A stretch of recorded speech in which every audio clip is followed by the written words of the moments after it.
Hello engineers, my name is Sanoj Kumar. I have completed diploma in civil engineering from Government Polytechnic Muradabad. I am belong to Hardoi. मेरा आज का topic है types of foundation. Foundation कितने प्रकार के होते हैं?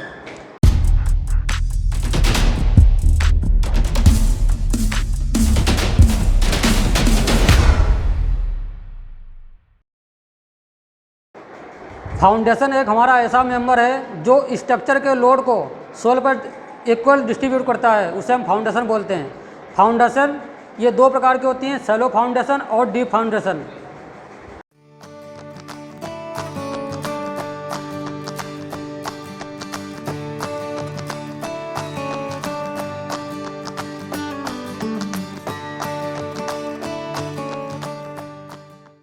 शैलो फाउंडेशन वो फाउंडेशन होती है जिसकी डेप्थ उसकी विड्थ से कम हो, वो शैलो फाउंडेशन होती है. और डीप फाउंडेशन वो फाउंडेशन होती है जिसकी डेप्थ उसकी विड्थ से ज़्यादा हो.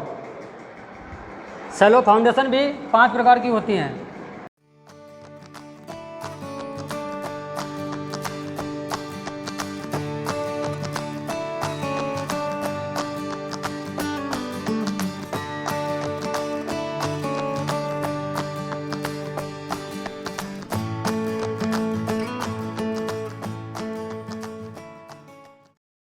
शैलो फाउंडेशन ये 5 प्रकार के हैं. आइसोलेटेड फुटिंग ये हमारी 3 प्रकार की होती हैं.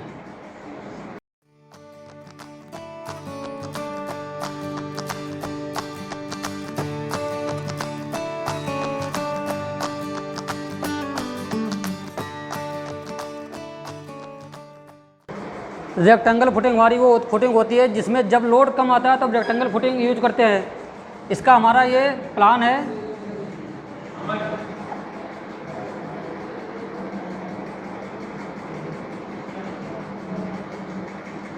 इसका ये सेक्शन है.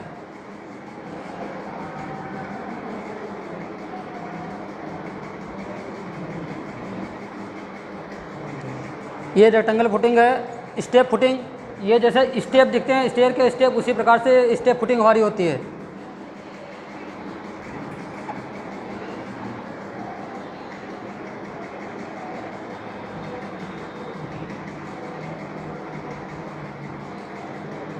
जब इस वाली फुटिंग से थोड़ा ज़्यादा लोड आता है तो उसका साइज़ तो बढ़ाना पड़ता है, मगर इसकी ये साइज़ ऊपर को कम होता जाता है. ये हमारी स्टेप फुटिंग होती है. ट्रेपेजोइडल फुटिंग जब इससे भी अधिक लोड आता है तो ट्रेपेजोइडल फुटिंग बनाते हैं. उसके ट्रेपेजोइडल मतलब नीचे का पार्ट रेक्टेंगल होता है, ऊपर का पार्ट कम कर देते हैं.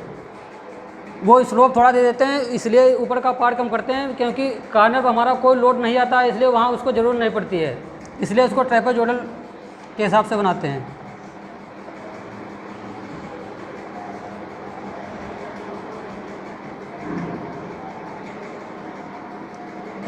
ये ट्रेपेजोइडल फुटिंग है. इसके बाद आता है वाल फुटिंग और कंटिन्यूस फुटिंग. वाल फुटिंग जैसे जब कोई वाल कंक्रीट की बनाई जाती है तो जैसे वाल कंटिन्यूस जाती है उससे उसकी फुटिंग भी जाती है, उसको हम बोलते हैं वाल फुटिंग या कंटिन्यूस फुटिंग.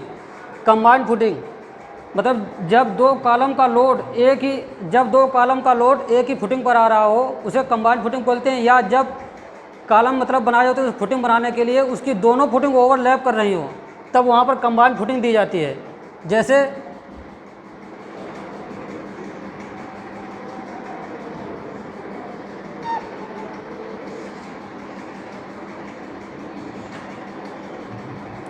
एक ये मेरा कॉलम है, एक ये है.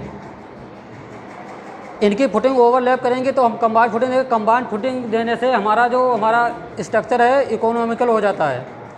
स्टेप फुटिंग क्या होती है? जब कोई बिल्डिंग बनती है तो कॉर्नर पे बिल्कुल जो कॉर्नर पर कॉलम जाता है उसके लिए हमको फुटिंग देने के लिए हमको स्पेस नहीं मिल पाता है, और कॉलम के लिए चाहिए इसेंट्रिक लोड. इसेंट्रिक लोड का मतलब होता है जैसे कॉलम का सेंटर और फुटिंग का सेंटर एक सीध में होना चाहिए, जिससे हमारा कॉलम पूरा लोड बराबर चारों तरफ डिस्ट्रीब्यूट कर सके. मगर प्लाट जैसे शहर में प्लाट होते हैं, कॉर्नर पर अदर का प्लाट होता है, तो वहाँ पर हम लोड उसको मतलब चारों तरफ से फुटिंग बराबर नहीं मिल पाती है. जैसे हमारा ये प्लाट है,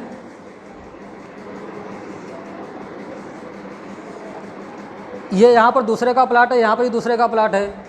यहाँ पर जब फुटिंग बनाएगी तो इस कॉलम के लिए इसेंट्रिक लोड नहीं मिल पाता, इसका सेंटर इस फुटिंग का सेंटर एक नहीं मिल रहा है, जिससे हमारा इक्वल लोड डिस्ट्रीब्यूट नहीं हो पाएगा। यहाँ पर जैसे जब कोई फुटिंग बनती है,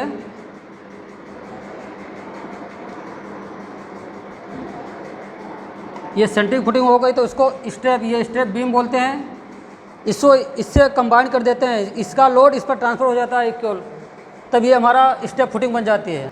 इसके बाद आता है डीप फाउंडेशन। डीप फाउंडेशन ये दो प्रकार की होती हैं, पाइल फाउंडेशन, दूसरा पियर या कैसून होती है।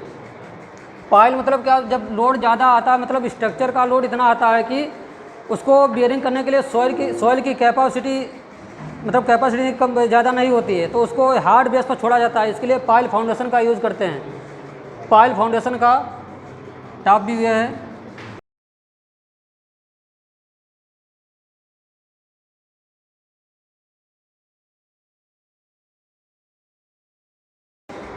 ये हमारा पाइल होता है, ये पाइल कैप होता है। पहले पाइल कैप इसके लोड को बियर करता है, फिर ये समान रूप से इन पाइलों को डिस्ट्रीब्यूट कर देता है। इससे हमारा लोड जो है बिल्डिंग का वो हार्ड बेस पर पहुंच जाता है। Thank you.